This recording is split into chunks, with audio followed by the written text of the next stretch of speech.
안녕하세요. 시편 34편 시작합니다.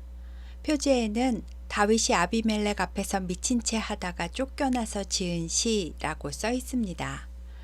이 이야기는 사무엘상 21장 10절부터 15절까지 이야기인데요. 아비멜렉은 블레셋 왕의 왕명이고요. 다윗은 블레셋에 있는 가드 땅으로 사울을 피해 도망갔는데 거기 가드 왕이 아기스였습니다. 그런데 아기스의 신하들이 다윗을 알아보고 저자가 골리앗을 죽인 다윗이라고 말한 겁니다. 사실 다윗이 큰 실수를 한 것이 블레셋에 가기 전에 노베 제사장에게 들려서 골리앗의 칼을 가지고 들어갔거든요.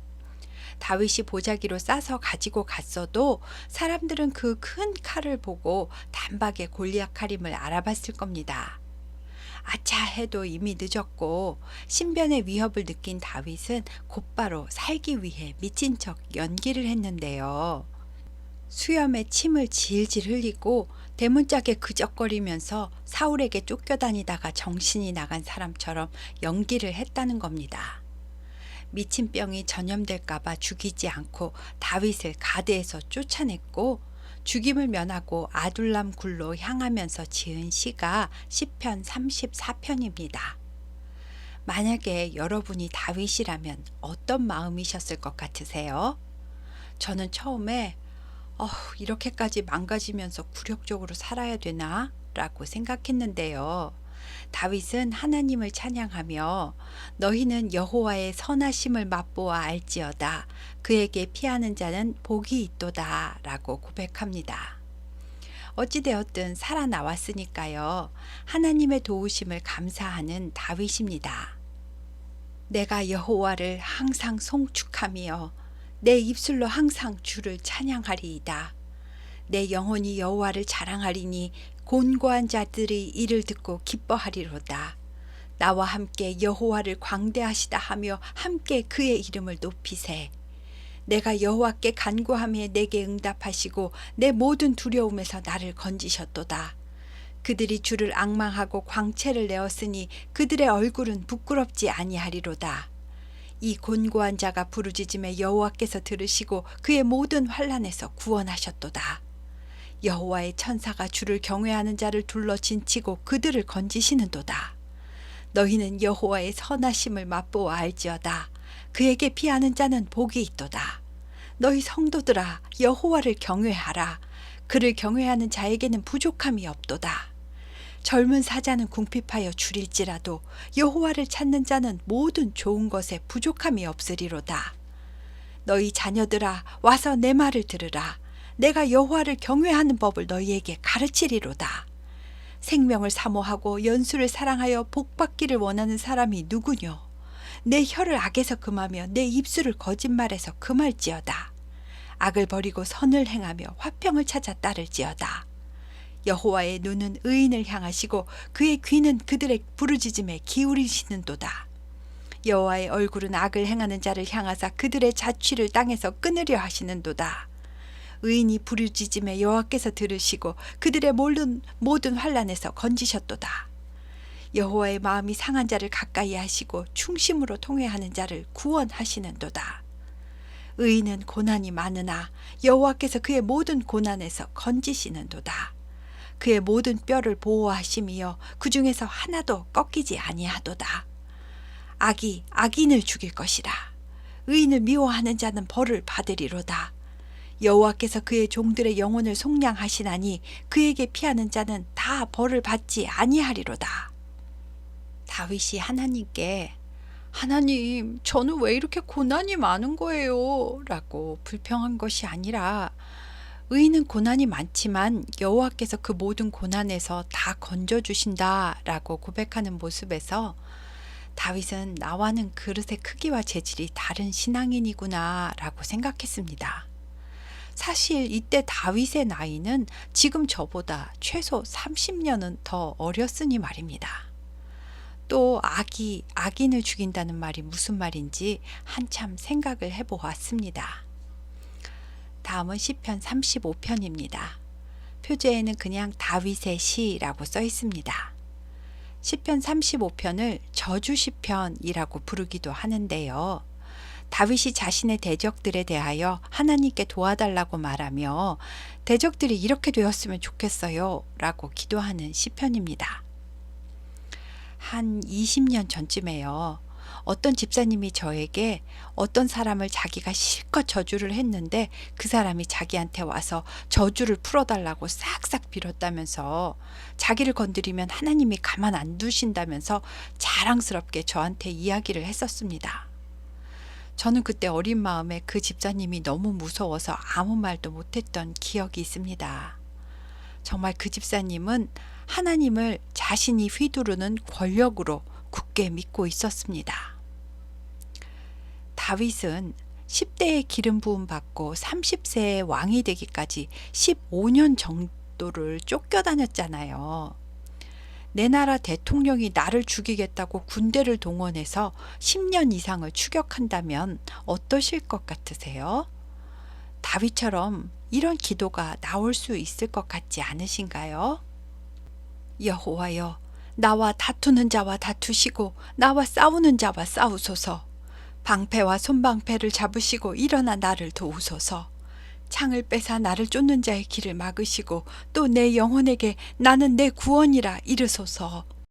내 생명을 찾는 자들이 부끄러워 수치를 당하게 하시며 나를 상해하려 하는 자들이 물러가 낭패를 당하게 하소서. 그들을 바람 앞에 겨와 같게 하시고 여호와의 천사가 그들을 몰아내게 하소서. 그들의 길을 어둡고 미끄럽게 하시며 여호와의 천사가 그들을 뒤쫓게 하소서. 그들이 까닭없이 나를 잡으려고 그들의 그물을 웅덩이에 숨기며 까닭없이 내 생명을 해하려고 함정을 받사오니 멸망이 순식간에 그에게 닥치게 하시며 그가 숨긴 그물에 자기가 잡히게 하시며 멸망 중에 떨어지게 하소서. 내 영혼이 여호와를 즐거워하며 그의 구원을 기뻐하리로다. 내 모든 뼈가 이르기를 여호와와 같은 이가 누구냐. 그는 가난한 자를 그보다 강한 자에게서 건지시고 가난하고 궁핍한 자를 노력하는 자에게서 건지시는 이라 하리로다. 불의한 증인들이 일어나서 내가 알지 못하는 일로 내게 질문하며 내게 선을 악으로 갚아 나의 영혼을 외롭게 하나.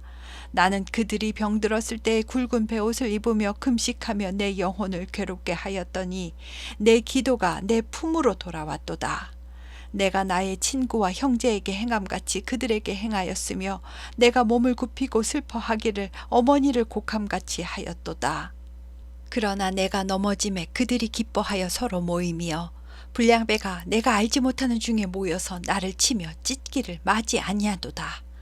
그들은 연회에서 망령되이 조롱하는 자같이 나를 향하여 그들의 이를 갈도다. 주여, 어느 때까지 관망하시려 하시나이까.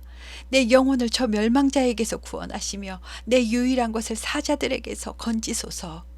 내가 대회 중에서 주께 감사하며 많은 백성 중에서 주를 찬송하리이다. 부당하게 나의 원수가 된 자가 나로 말미암아 기뻐하지 못하게 하시며 까닭없이 나를 미워하는 자들이 서로 눈짓하지 못하게 하소서. 무릇 그들은 화평을 말하지 아니하고 오히려 평안히 땅에 사는 자들을 거짓말로 모략하며 또 그들이 나를 향하여 입을 크게 벌리고 하하 우리가 목격하였다 하나이다. 여호와여, 주께서 이를 보셨사오니 잠잠하지 마옵소서. 주여, 나를 멀리하지 마옵소서. 나의 하나님, 나의 주여, 떨치고 깨셔서 나를 공판하시며 나의 송사를 다스리소서. 여호와 나의 하나님이여, 주의 공의대로 나를 판단하사 그들이 나로 말미암아 기뻐하지 못하게 하소서. 그들이 마음속으로 이르기를 아하 소원을 성취하였다 하지 못하게 하시며 우리가 그를 삼켰다 말하지 못하게 하소서. 나의 재난을 기뻐하는 자들이 함께 부끄러워 낭패를 당하게 하시며 나를 향하여 스스로 뽐내는 자들이 수치와 욕을 당하게 하소서. 나의 의를 즐거워하는 자들은 기꺼이 노래 부르고 즐거워하게 하시며 그의 종의 평안함을 기뻐하는 여호와는 위대하시다 하는 말을 그들이 항상 말하게 하소서. 나의 혀가 주의 의를 말하며 종일토록 주를 찬송하리이다. 다윗이 까닭없이 당하는 어려움을 생각해 보시면 다윗의 이런 기도가 이해가 되시지요. 저주 시편이라고 누가 이름을 붙였는지는 모르지만 다윗이 자신의 괴롭고 힘든 마음과 상처를 하나님께 가식 없이 아뢰면서 하나님의 도움을 구하고 자신의 억울하고 불안한 마음을 진정시키기 위한 기도였지 저주가 목적이 아니었음을 알 수 있는 시였습니다. 다음은 시편 36편입니다. 표제에는 여호와의 종 다윗의 시 인도자를 따라 부르는 노래라고 써 있습니다. 이번 표제에는 특별히 다윗을 여호와의 종이라고 표현하고 있습니다. 악인의 죄가 악인의 마음속에 살면서 악인의 눈에는 하나님을 두려워하는 빛이 없다고 말했다는데요. 다윗은 하나님을 주인으로 섬기고 두려워하는 종의 마음을 가지고 있고 다윗의 눈에는 하나님을 바라보니까 주의 빛이 있다는 겁니다. 그렇다면 하나님을 두려워하지 않는 사람을 왜 악인이라고 성경이 표현할까요? 교회 안 다녀도 다른 종교를 믿어도 착하고 선한 사람들이 많이 있잖아요. 하지만 하나님의 관점에서 보신다면 어차피 인간은 다 하나님이 만드신 피조물이고 인간은 어차피 다 죄인입니다. 그런데 내가 만든 피조물이 창조주를 거부하고 두려워하지 않는다면 이것은 악하다라고 표현할 수밖에 없을 것 같습니다. 인간은 누구나 종교성을 가지고 있고 종교가 없는 나라는 지구상에 한 나라도 없습니다. 태초부터 인간은 무엇에든 빌고 기원을 합니다. 왜 그럴까요? 나는 무교인데 나는 아무도 안 믿어 하시는 분들은 지금 당장 두려울 게 없으시니까 아니면 다 필요 없어 죽으면 끝이야 라고 굳게 믿으시니까 그렇게 말씀하실 수 있다고 생각합니다. 그럼 우리는 진짜 나는 하나님의 종이다 라는 마음이 있는지 생각해 봐야겠습니다. 악인의 죄가 그의 마음속으로 이르기를 그의 눈에는 하나님을 두려워하는 빛이 없다 하니 그가 스스로 자랑하기를 자기의 죄악은 드러나지 아니하고 미워함을 받지도 아니하리라 함이로다. 그의 입에서 나오는 말은 죄악과 속임이라. 그는 지혜와 선행을 그쳤도다. 그는 그의 침상에서 죄악을 꾀하며 스스로 악한 길에 서고 악을 거절하지 아니하는도다. 여호와여, 주의 인자하심이 하늘에 있고 주의 신실하심이 공중에 사무쳤으며 주의 의는 하나님의 산들과 같고 주의 심판은 큰 바다와 같으니이다. 여호와여, 주는 사람과 짐승을 구하여 주시나이다. 하나님이여, 주의 인자하심이 어찌 그리 보배로우신지요. 사람들이 주의 날개 그늘 아래 피하나이다. 그들이 주의 집에 있는 살진 것으로 풍족할 것이라. 주께서 주의 복락의 강물을 마시게 하시리이다. 진실로 생명의 원천이 주께 있사오니 주의 빛 안에서 우리가 빛을 보리이다. 주를 아는 자들에게 주의 인자하심을 계속 베푸시며 마음이 정직한 자에게 주의 공의를 베푸소서. 교만한 자의 발이 내게 이르지 못하게 하시며 악인들의 손이 나를 쫓아내지 못하게 하소서. 악을 행하는 자들이 거기서 넘어졌으니 엎드러지고 다시 일어날 수 없으리이다. 하나님의 주권을 인정하고 다윗과 그의 친구들처럼 주의 날개 그늘 아래 피하여야 의인의 삶을 살 수 있습니다. 성경이 말하는 의인은 자신의 피조물이라는 것을 인정하고 주의 빛 안에 사는 사람들입니다.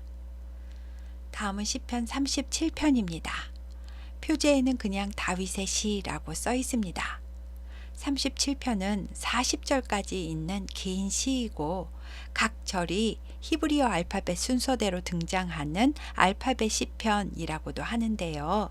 사실 그동안도 알파벳 시편이 여러 개가 있었는데 시편 119편이 가장 완벽한 알파벳 시편이라서 그때 설명드리려고 말씀을 안 드렸습니다.